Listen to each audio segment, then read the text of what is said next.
Turn in your Bibles, please, to Proverbs chapter 30, and we will read verse 12. Voltea en tu Biblia, por favor, para Proverbios capítulo 30, y voy a leer el verso 12. Aleluya, gloria a Dios. Gloria a Dios. Proverbios capítulo 30 y verso 12. Proverbs chapter 30 and verse 12. Aleluya. Y dice así en el nombre de Cristo Jesús. Dice, hay generación limpia en su propia opinión, si bien no se ha limpiado de su inmundicia. Proverbs 30 verse 12. There is a generation that are pure in their own eyes, and yet is not washed from their filthiness. You may be seated. Puedes tomar tu lugar. Gloria a Dios. Aleluya. Bueno, voy a leer otra vez. Hay generación limpia en su propia opinión.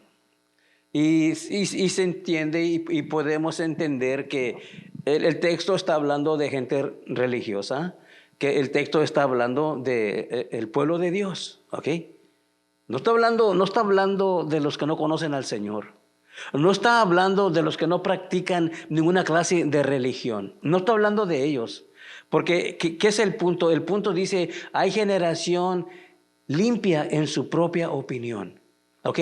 Solo que anoche, sábado en la noche, como tú sabes, es la noche que el mundo sale a practicar pecado. Cuando estábamos nosotros en el mundo, no pensábamos que el sábado, cuando llegaba el sábado en la noche, ¿verdad? Y nos íbamos a un desenfreno, ¿verdad? No pensábamos que íbamos a practicar pecado. Pensábamos que nos íbamos a recrear, íbamos a pasar un buen tiempo. Es lo que le llamábamos, pero en realidad íbamos a desarrollar, a participar de pecado. Solo que esa gente, ellos no se creen. Yo sé que yo no me creía, antes que yo viniera al Señor, yo sé que yo no me creía limpio. Eso ni me ocurría, ni se me ¿cómo te diré? Ni se me ocurría en la mente eso de un corazón limpio, un corazón mugroso. No tenía yo nada de pensamientos a tocante de ese tema, nada. No sabía que era un inmundo, no sabía que estaba cochino, mugroso, no sabía.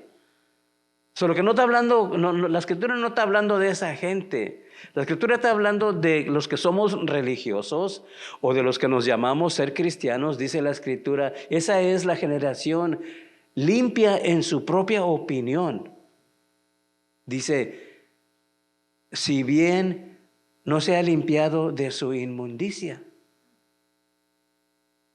Ok, o sea, podemos ver que el tema va a ser un tema posiblemente...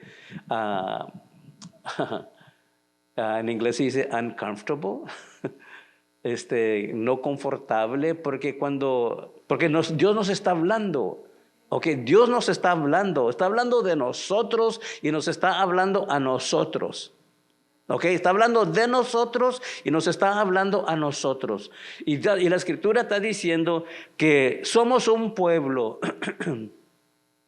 que en nuestra propia opinión estamos limpios. Es lo que nos está enseñando la Escritura, que somos un pueblo y mira, cuando te hable así, no te desalientes, no te enfades, no te sientas mal. Esta es una realidad y Dios nos está enseñando para que tengamos la oportunidad de corregir esta mala situación. Ese es el propósito, ese es el punto. Que no te caiga mal, porque Dios nos habla así. Que no te caiga mal, porque nos quiere ayudar. ¿Ok? Hay gente que te dicen, todos lo saben, que te dicen que eres un campeón, que te dicen que traes un campeón dentro de ti. No hay tal cosa.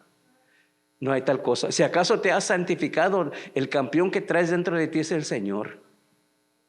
Es el Señor, ese es el campeón. Si acaso has nacido de nuevo, Dice la Escritura que somos vasos de barro con un tesoro dentro de nosotros. Pero nosotros no somos los campeones. Nosotros no somos los campeones. El campeón es el Señor. El campeón es su Espíritu Santo. Nosotros no. There is a generation that are pure in their own eyes. Okay, now, don't be disheartened to hear counsel like this. Okay, don't be discouraged that it's always pointed to us that our weaknesses, our shortcomings are always being pointed out to us. Don't be discouraged. This is not to discourage you. This is not to make you feel like what's the point or there's no use. No, that's not the point of counsel. This kind of counsel, okay. You know, we don't like to see the truth, especially when it's ugly. When the truth is ugly, we want to be spared from it. We don't want for it to be shown before us in all its ugliness. But I mean, that's the only thing that is going to do us any good. I mean, you know, I mentioned earlier, there's somebody that says there is a champion in you, and now he's not saying it right. When he says that there is a champion in you, that man is saying that you within yourself, there is a champion within you, and no, that's not true. If you are born again, there is a champion within you, and that champion is Jesus Christ. But of your own, you are not a champion. There is no champion within you on your own. Let us understand that. Now, don't be frustrated. Don't be discouraged. Don't get in a bad mood for that. God wants to prepare us to inherit the kingdom. And you will not be prepared, brothers and sisters. We will not be prepared to inherit the kingdom if we don't face reality and make that which is wrong right. And that's the point. That's why you are taught God's word. And we are way off. And I want to show you by the scriptures. Okay, this is not me talking. This is not what I think or what I wish. I am going to expound the scriptures to you. That's what I'm going to do, okay? Now, again, there is a generation that are pure in their own eyes. Now, if you're wondering, well, who is this generation? Well, this generation is a religious generation. It's not a non-believer, okay? It's not a non-believer. Last night, and particularly Saturday night, particularly the weekend, the world looks forward to the weekend because on the weekend they are going to lose their inhibitions. If there are any inhibitions, they will lose their inhibitions. And they will enter into the arena of sin with no remorse. And do I know what I'm talking about? Yes, I do, because I used to be one of those people. I used to be a non-believer. I used to be a sinful man. I used to practice sin. And you better believe that when the weekend came around, I mean, yeah, starting Friday night and Saturday night, it was all trash. It was all trash. It was all demoralizing. It was all degrading. That's what it was. So it's not talking to those people. When the scripture talks about there is a generation that are pure in their own eyes, it's not talking about those people. It's not talking about us before Christ. It is talking about us after Christ. What I mean by after Christ, after that the Lord has come into our lives and we are born again. It's talking to us now. Okay? We are that generation that we think we are pure. There is a generation that are pure in their own eyes, and yet is not washed from their filthiness. Get this, brothers and sisters. Get this, okay? And I don't want to make you feel bad about. I don't want to make you feel bad about yourself, but then again, I do. Because for anything to change, brothers and sisters, we have to feel bad about it. For us to change, for us to wash ourselves, we have to be disgusted with the filth that is in us. Do you get that? If you are, okay, I'll put it to you this way. If you are not disgusted with what you are now, it will never change. I mean, what would be the motivation? What would motivate you to change if you are not displeased with what you are now? What would motivate you to change? There is nothing. You know, you would come to church and you will hear the word, but it wouldn't bring any conviction to you. Therefore, there is no change. You have to be displeased with what you are. Now, if you're thinking, am I that bad? Am I that bad? And and the answer would be yeah. I'm sorry to say, but the answer would be yes. All of us. All of us. And I want to show you by the scriptures, okay? This is not just me talking. I want to show you by the scriptures that yes, it is that bad. You know, now, am I saying that your Christianity is false? No, I'm not saying that. Thank God.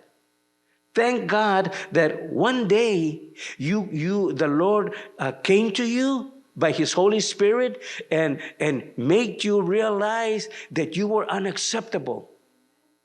And that set you on a journey of searching out, well, okay, what other options are there? And the other option is Jesus Christ. He is the option that will make you acceptable. You know, and now, since I'm saying that, I'll go ahead and say this. I was going to say it later, but I'll say it now. We are filthy. I'm going to put it that because that's what the word that the scripture uses. And yet is not washed from their filthiness. Okay? Now that's us, okay? That's us. That is the church of today. So then why are we even Christians then? Why does God tolerate us? Why are we still His children, His sons and His daughters? Why? If we are so sinful, and we are, why then are we still here? Why then are we still here? If we are that sinful, why then are we still here? Why then do we still feel that we're Christians? Why then do we want to continue forward? And praise God, hallelujah.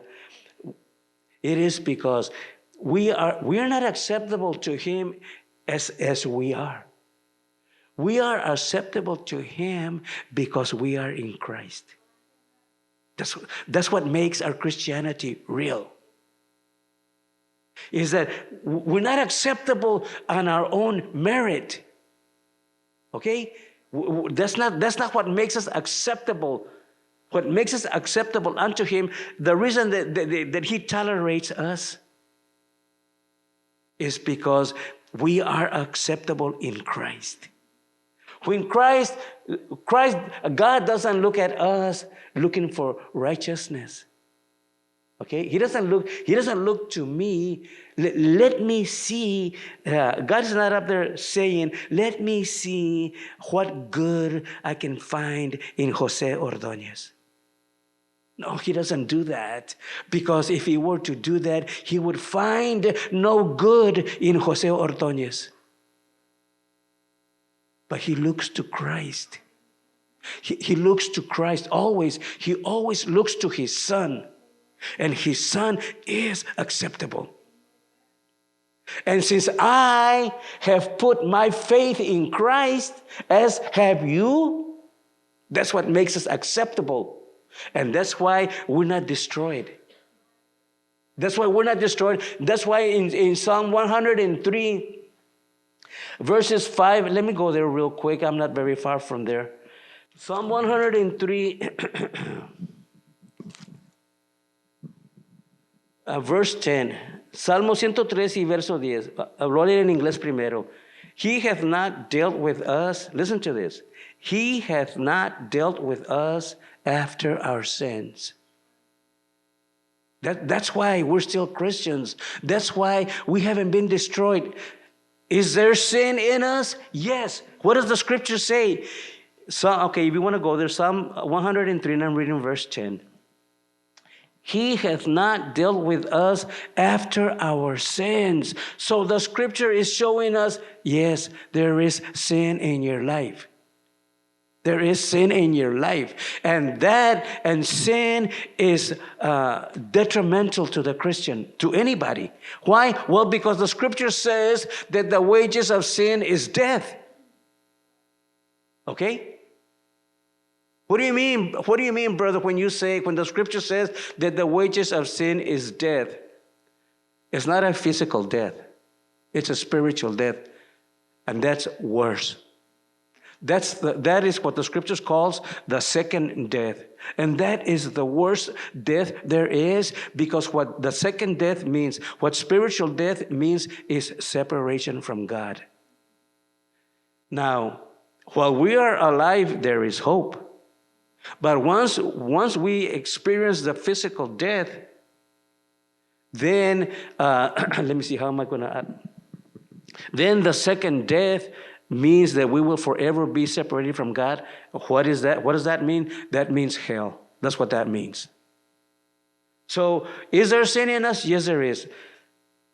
He hath not dealt with us after our sins, nor rewarded us according to our iniquities. Now, try to process this, brothers and sisters. Okay? 2 points here that we need to metabolize. 2 points that we need to process here. One is that we are sinful. Okay? That we are sinful. And because of God's mercy, because of His grace, the scripture says, He has not dealt with us after our sins. Now, is that good news? You better believe that's good news. You know that when we were little, I don't know about all of you. Well, I know mine did. When we were little, we would get whipped. In my generation, when we were little and if we messed up, we would get whipped. But if for some chance you didn't get whipped, you were glad. But what am I saying? Our parents dealt with us according to our sins. I know my dad did. He didn't ever, hardly, I don't think he ever let anything slide. I mean, I was already a grown man, and he would still get on me. He would still get on me. I was a grown man, and he would still get on me. Not that he would whip me when I was a grown man, but I mean, he would talk to me like if I was a little kid. That's the way my dad was. He was a great guy, but I mean, that's just the way he was.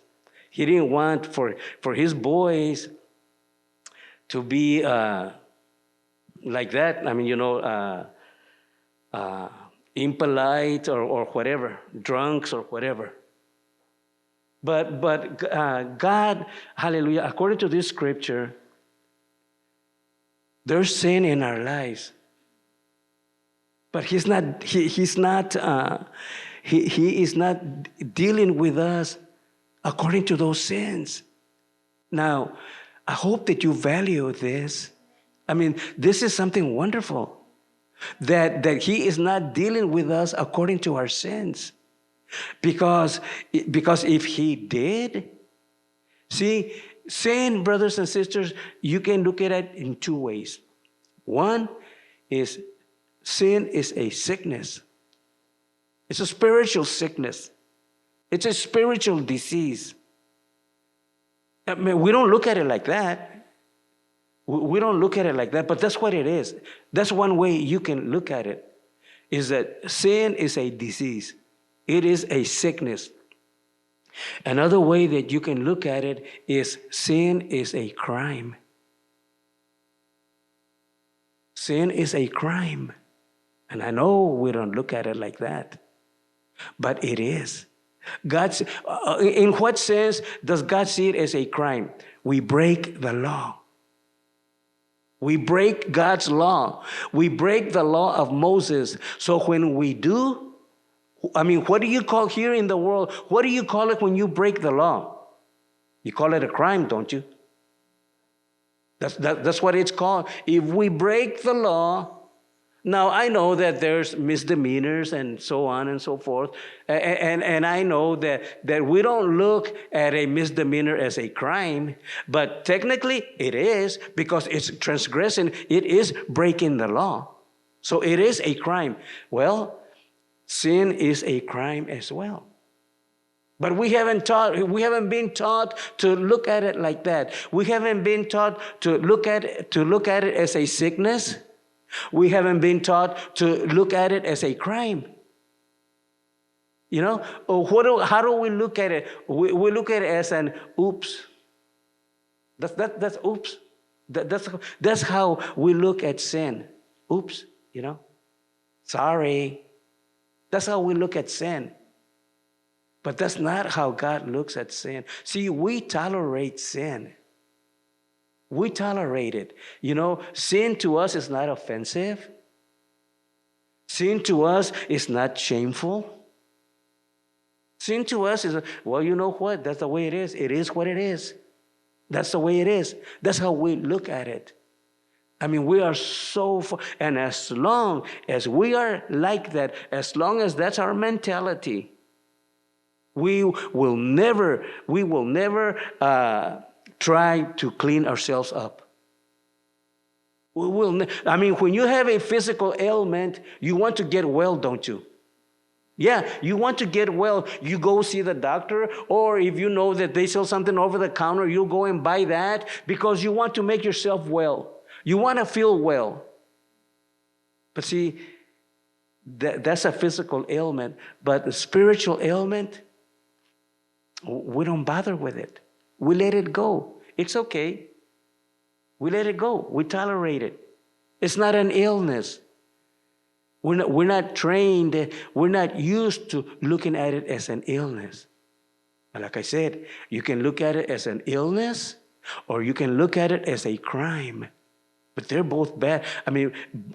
Physically in this world, whichever one we would be suffering of, we would want to take care of it, wouldn't we? If we have an illness, we want to go see the doctor. And if we are in legal troubles, we want to go see an attorney. Don't we?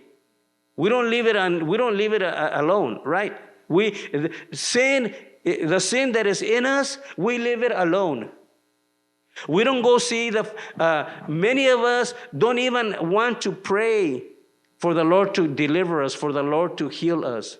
Christ is the great physician. What else is Christ? What else does the word say that Christ is? He is our advocate. He is our lawyer. We have a spiritual doctor. We have a spiritual lawyer. For what purpose? To deal with sin. For that purpose, to deal with sin. Hay generación limpia en su propia opinión, si bien no se ha limpiado de su inmundicia. Hay gentes, otra vez lo vuelvo a repetir, gente, aleluya, que profesan religión, que profesan que son cristianos, pero no se han limpiado. No se han limpiado. Están sucios, están mugrosos. El corazón está mugroso, está sucio. Estamos diciendo, nos gloriamos y que somos cristianos y gloria a Dios, nos alegramos que somos cristianos, gloria a Dios por ello, que somos cristianos. Gloria a Dios que el Señor tuvo misericordia de nosotros y nos salvó. Pero no hemos proseguido más adelante. No nos hemos ocupado en limpiarnos. No nos hemos ocupado en purificarnos. ¿De qué vale? ¿De qué vale que yo diga yo soy cristiano y mi corazón está mugroso? ¿De qué vale? Por ahorita me estoy viendo delante de ustedes, soy cristiano, aleluya, soy cristiano, pero por dentro dice la Escritura, bueno, mira, vamos para Zacarías. Please turn to Zechariah. Vamos para Zacarías. And I've touched on this before. Yo he tocado esto antes, pero no como lo voy a tocar ahora. Aleluya. Estamos hablando, como dice la Escritura en Proverbios 30 y el verso 12, que hay una generación que se dice ser limpia, pero que no han limpiado su corazón. Es lo que estamos hablando, ¿ok? We're talking about that there is a generation that professes to be clean, but they haven't cleaned their heart. Now, whose work is it? Whose job is it to clean our heart? It's our job. It's my job to clean my heart, okay? Nobody can clean my heart for me. Nobody can. That is something that I need to occupy with. ¿De quién es el trabajo de limpiar el corazón? Es mi trabajo de limpiar mi corazón y es tu trabajo de limpiar tu corazón. Porque ¿cómo va a ser limpio tu corazón? Tu corazón va a ser limpio si caminas conforme a las Escrituras. Así es como se va a limpiar el corazón. No se va a limpiar de ninguna otra manera, ¿ok? El corazón se va a limpiar cuando nosotros caminamos conforme a las Escrituras. Now, yo sé que te dije que fueras para Zacarías y está bien, si estás ahí está bien, pero voy a decir esto antes de entrar aquí en Zacarías. Cuando venimos al Señor, hermanos, y establecemos una relación con el Señor, ¿cómo viene a cabo esa relación? Lo primero, el primer paso, ya cuando el Espíritu Santo vino a tu vida, ya cuando fuiste visitado por Dios y te dio a saber, hey, eres un pecador. Y como estás ahorita, si te mueres así, te vas a ir al infierno. Pero hay un modo de evitar eso. ¿Ok? Porque Jesucristo, el Hijo de Dios, fue a la cruz del Calvario para pagar. Dice la Escritura que sin el derramamiento de sangre no hay perdón de pecados. ¿Qué sangre? Derramamiento. ¿Quién va a derramar sangre? Y que Dios acepte ese sacrificio solamente Jesucristo. Solamente la sangre de Jesucristo es eficaz. Solamente la sangre de Jesucristo es poderosa. Solamente la sangre de Jesucristo puede perdonar pecado, puede lavar pecado, puede quitar pecado. Entonces, cuando se te presenta esa realidad, esa verdad, ¿cómo la aceptas? ¿Cómo se transmite a ti? ¿Cómo recibes tú el beneficio de lo que Él hizo? De la manera que lo recibe es que te arrepientes. Así es como vienes a ser salvo, te arrepientes. Ok, ¿qué quiere decir que te arrepientes? Yo he oído gente decir, cuando están llevando a alguien en la oración del pecador, dicen, I am sorry for my sins. Y, yo no estoy de acuerdo con eso, porque cuando andamos en el pecado, who's sorry? Cuando vas y haces lo que quieres hacer, who's sorry? Yo cuando que era pecador, cuando andaba en el mundo y me iba en los sábados y me emborrachaba y hacía todo lo que hacía, yo no, el siguiente día no me despertaba yo, híjole, no debía de haber hecho eso. No, hombre, estaba pensando de lo que había hecho y me reía. I wasn't sorry for what I did. So, cuando estás hablando, que estás haciendo la oración del pecador y que uno diga, I'm sorry for what I've done, I don't think that's going to be true always. Eso no va a ser verdad siempre. Entonces, ¿qué? Te arrepientes. ¿Qué quiere decir que te arrepientes? Porque esa es la clave. Tú puedes decir, I'm sorry for my sins, pero si no te arrepientes, no va a haber cambio. Eso de decir, I'm sorry for my sins, no te salva. Pero el arrepentimiento sí te salva. ¿Cómo? ¿Por qué? El arrepentimiento es así, hermanos. El pecador va caminando este camino. Y es un camino de pecado, ¿ok? Es un camino de pecado. Es un camino sin Dios y sin esperanza.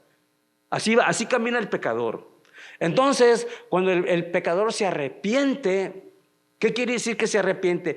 Quiere decir que ya no quiere caminar ese camino de pecado.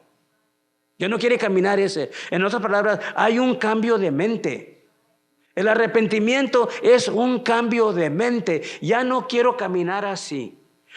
Ahora quiero caminar agradando a Dios. Solo que, ¿qué quiere decir eso? Eso quiere decir que vas a cambiar de camino. Es lo que quiere decir eso. Vas a cambiar como caminabas. Ya no quieres caminar así. Ahora quieres caminar así. ¿Cómo así? Agradando a Dios. Quiero caminar agradando a Dios. Ese es arrepentimiento. Y cuando un hombre viene a esa conclusión, o una mujer viene a esa conclusión en su vida, eso es, ¿qué es lo que sucede en ese momento? Cuando un hombre llega a esa conclusión y se arrepiente y confiesa, ya no quiero caminar así, ahora quiero caminar así. ¿Qué es lo que el hombre hace? ¿Qué es lo que la mujer hace? Invocan a Dios. Invocan a Dios y piden perdón. Perdóname, Señor, porque he sido un pecador. Perdóname, porque tú me creaste para ti. Y yo he vivido para mí y para el diablo. Me arrepiento. Y en ese momento, si eso es una cosa de fe, ¿ok? Es una cosa de fe. ¿Qué es lo que lo hace válido? ¿Qué es lo que hace el arrepentimiento válido? Que Dios lo escuche. Fe. Fe. Es todo. Fe. Dinero, no. No dinero. Voy a hacer una carta y no. Nada. Solamente fe en que Dios ha hecho el modo para que el hombre sea reconciliado con Él, con Dios. Y ese modo es lo que Jesucristo hizo en la cruz del Calvario. Y si tú dices, eso basta para mí. Eso basta para mí. Eso es suficiente para mí. Es todo lo que tengo que hacer para ya no ser un pecador. Para arrepentirme, solamente creer en lo que Jesucristo hizo, yo lo hago. Y pones fe y le dices a Dios, acepto el sacrificio de Jesucristo. Lo acepto. Creo que eso es suficiente para que yo sea perdonado. Creo que eso es suficiente para yo nacer de nuevo. Ese es el arrepentimiento. Dije todo eso para decir esto. ¿Por qué somos una generación que decimos que estamos limpios, pero en realidad no hemos limpiado nuestro corazón? ¿Por qué? Y ¿por qué? Es porque el arrepentimiento que hemos hecho no es un arrepentimiento completo. No es un arrepentimiento completo. No he querido abandonar ese camino total, por completo. No lo he querido abandonar por completo. Sí quiero salvación. Sí quiero, aleluya, no me quiero ir al infierno, sí quiero salvación, pero también quiero esto. Amén. No es genuino, no es genuino. ¿Ves? El arrepentimiento, hermanos, aleluya, cuando uno se salva, no somos perfectos, nunca vamos a ser perfectos. Cuando nos salvamos, ¿qué ha cambiado?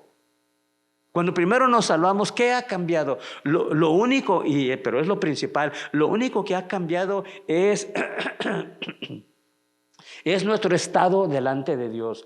Cuando hacía unos minutos era un hombre muerto en pecados y delitos, ahora soy un hombre justificado. Eso es lo único que ha cambiado. Lo demás debe de cambiar, pero se va a llevar tiempo para que cambie. ¿De qué estoy hablando? De mi carácter. De mi carácter. Mi carácter no cambió cuando me arrepentí, cuando nací de nuevo. Lo que cambió fue mi estado delante de Dios. Cuando, como dije, cuando hace 2 o 3 minutos estaba muerto en pecados y delitos, ahora he nacido de nuevo. Y en ese mismo instante Dios vino y me sacó de las tinieblas y me trasladó al reino de su Hijo amado. Pero y todavía por dentro nada ha cambiado. Hay mucho que tiene que cambiar todavía. Hay mucho que se tiene que limpiar todavía. Hay una generación, aleluya, que dice que está limpia, pero no ha limpiado su corazón. No ha limpiado su corazón. Aleluya. Porque el arrepentimiento, o a lo mejor, como digo, yo he oído hermanos, yo he oído de hermanos llevar a pecadores en la oración del pecador. Y es lo que dicen, I'm sorry for my sins, pero nunca dicen me arrepiento. Y la Escritura dice, el que se arrepintiere y creyere el evangelio será salvo. El que se arrepintiere, ese elemento de arrepentimiento es esencial.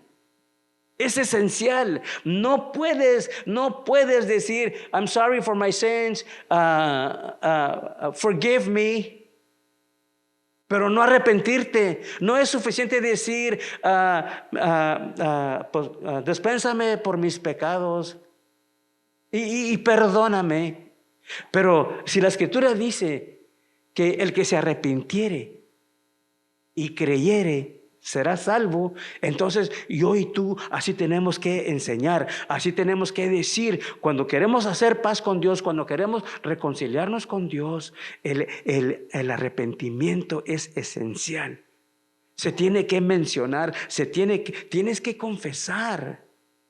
Señor, me arrepiento, porque estás dando a saber, yo sé lo que tiene que suceder. Yo sé, cuando yo digo me arrepiento, yo sé que lo que estoy diciendo es que ya no voy a caminar así, ahora voy a caminar así. Tienes que saber eso. Y si no sabes eso, pero dijiste, dispénsame por mis pecados y perdóname. Pero no trataste con el punto de arrepentimiento, entonces es muy posible que no naciste de nuevo. Porque la Escritura lo dice. La Escritura lo dice, solo que no es algo que, ¿sabes qué? No tiene que ver nada. No, si la Escritura dice que así es como eres salvo, que te arrepientes y creyes. Y fíjate el orden que tiene. Primero te arrepientes y luego creyes. ¿Es importante eso? Vale más que lo creas. Claro que es importante. No puedes creer antes de que te arrepientas. No sé si tiene sentido para ti, pero piénsalo. No puedes creer. ¿Qué es lo que te da la habilidad para que creas si no te arrepientes? ¿Qué es lo que va a cambiar? Algo tiene que cambiar en tu vida para que puedas creer. ¿Y qué es eso?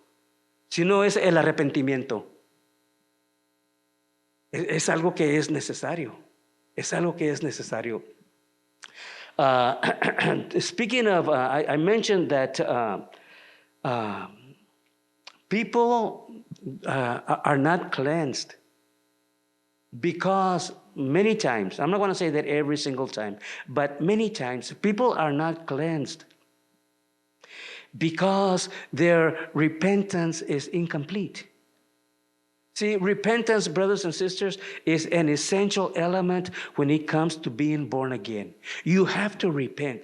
It is not enough to say, I'm sorry for my sins, forgive me. That's not enough. Okay? Now, I'm sure that some people will dispute what I'm saying. But according to the scripture says that if we must repent, that if we repent and believe, okay, you have to repent. That is, if you want a relationship with God, the first thing that needs to occur is repentance. You don't believe without repenting. Understand that. I hope that you can see that, because it's pretty basic. It's pretty elementary. You can't believe. What turns on that mode for you to believe? What would turn that on? Just one day you're going to say, I'm going to believe? No. You don't turn on that mode. That mode, that believing mode, is turned on when there is repentance. That is the key to believing. That's why the scripture says that first you repent and then you believe. Now, am I splitting hairs here? No. This knowledge is necessary. You have to know this, because like I said, I've heard ministers leading sinners in the prayer of repentance, the sinner's prayer. And I hear them, and they say, and they're leading this man or this woman in a prayer of repentance, and so they're repeating what he's saying, and they'll say, I'm sorry for my sins, forgive me, and what other things they say, but they never say, I repent. They never say that. They leave that out of the sinner's prayer. You can't leave that out of the sinner's prayer. That is the key, like I said, that puts you in the believing mode. So how can you live it out? You can't. If you want to be saved, if you want to have a relationship with God, the thing that is going to get you there is repentance. That is what will put you in a position where you can believe. Understand that, brothers and sisters, and because like I said, I've heard so many people leading sinners in prayer for salvation, and they'll say, I'm sorry for my sins and forgive me, but they'll never say, I repent. If you don't repent, how is the process going to start when the first requirement is repentance? And if I don't teach you, if I'm leading you in the sinner's prayer, and I don't emphasize to you and tell you, you must repent, which is, like I said, you're going to change your mind about how you live, from the way you live, from a sinful life to a holy life. So, as far as I'm concerned, it is necessary that when a sinner wants to get saved, that he must confess repentance.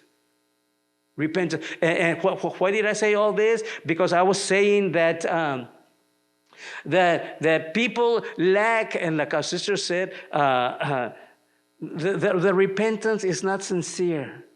The repentance is not complete. They leave reservations.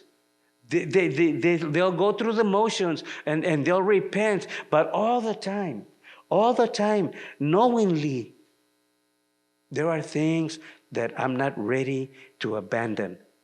Now, one thing that we need to understand, brothers and sisters, and we're ignorant, we don't know this. When we are dead in sins and trespasses and we become saved, or God saves us, we don't know God's power. We don't know God's power. What saved you? God's power. God's powers. Did your knowledge save you? No. Your knowledge didn't save you. You didn't get saved because you You knew all the benefits that come with salvation. Therefore, you said, you know what? I want to get saved. No, we didn't know anything. We didn't know anything. And to have lack of knowledge of God's power is detrimental to the Christian walk. Because, see, what is the point that I want to make is this. When the Lord saves us, the only thing that we know is how sinful we were. We don't know how mighty and powerful God is. We don't know that it is His power that is going to deliver us from that previous life. It's His power. It's not your power. It's not your knowledge. So people, they will not make a complete repentance because they're afraid they're going to, a lot of people say, I'm not ready. Well, nobody's ever ready. I mean, nobody's ever ready to get saved. You just get saved. There's no such thing as let me get. What do you mean? How do you get ready for salvation? I mean, there is no getting ready. The Spirit of God comes to you and He brings conviction to you. And you say, you know what, I need to get saved. You don't think, well, you know what, hold on. What do I need to bring? You don't bring anything except for your sinful self. That's all you bring. Your sinful self. And I'm saying all that, see, so when we come from a sinful life, and now we're talking about a holy life, oh, that's going to scare somebody. Somebody's going to say, hey, I can't live like that. Because all I know is a sinful life. I don't know God's power. I don't know how powerful He is, how mighty He is, and how He is the one that is going to help me walk away from that old path, from that sinful path. It is going to be His power. What does it take to receive that power? A willingness, a sincere heart. That's what it takes. That's what activates God's power. Your willingness and a sincere heart. And that power of deliverance is activated. Nothing else, brothers and sisters. You don't have to sit down and write a long letter to justify why you want to be delivered. All God needs to see is a willingness and a sincere heart. And His power will be activated on your behalf. Aleluya, amen. Cuando somos salvos, y estoy diciendo esto por lo que dije de que no hay un arrepentimiento completo. ¿Y cuál es la razón por qué no hay un arrepentimiento completo? Porque nosotros somos frágiles y cuando venimos al Señor y el Señor nos salva, no conocemos el poder de Dios. No conocemos nada. Solamente lo único que sabemos es que hace ratito, hace algún momento estaba muerto en pecados y delitos y ahora soy justo. Pero tienes en mente cómo caminaste y las cosas que hacías y te las van a arrancar de repente y no sabes cómo vas a tratar con eso. ¿Cómo va a ser mi vida sin todas aquellas cosas que me gusta hacer? ¿Qué voy a hacer ahora? Y ahí estamos entre dos opiniones. Ahí estamos, sí quiero, Señor, pero ¿qué hago con todo? ¿Qué voy a hacer ahora? ¿Cómo voy a dejar de hacer? La mera verdad que no tengo ningún deseo de dejar de hacer esto. ¿Cómo le hago? ¿Qué hago? ¿Ves? No conocemos el poder de Dios. No lo conocemos. ¿Cómo se manifiesta ese poder a favor de nosotros? Lo único que se requiere es un deseo de tu parte y una sinceridad de tu corazón. Y Dios lo va a hacer. Dios lo va a hacer. ¿Qué tan poderoso es Dios? Te voy a preguntar eso.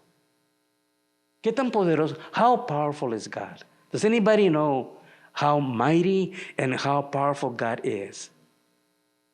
Do we have any idea? Right? We don't have an idea. Our finite minds would not be able to comprehend his power and his might. There's no way. There's no way. Estas mentes finitas que tenemos nosotros no pueden comprender la grandeza del poder de Dios. No podemos. No hay manera que nosotros como seres humanos podamos comprender su poder y su grandeza. No hay manera. Mira, te voy a leer una escritura y aquí le vamos a parar. Ve para Efesios capítulo 3. I want to read this one scripture and then we'll stop. Hallelujah. Ephesians chapter 3, please.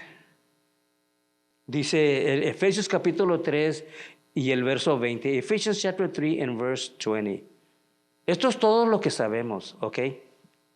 No podemos medir el poder de Dios, no podemos medir la grandeza de Dios, pero esto sí sabemos porque la Escritura lo dice. Dice, y a aquel que es poderoso para hacer todas las cosas, ¿ok?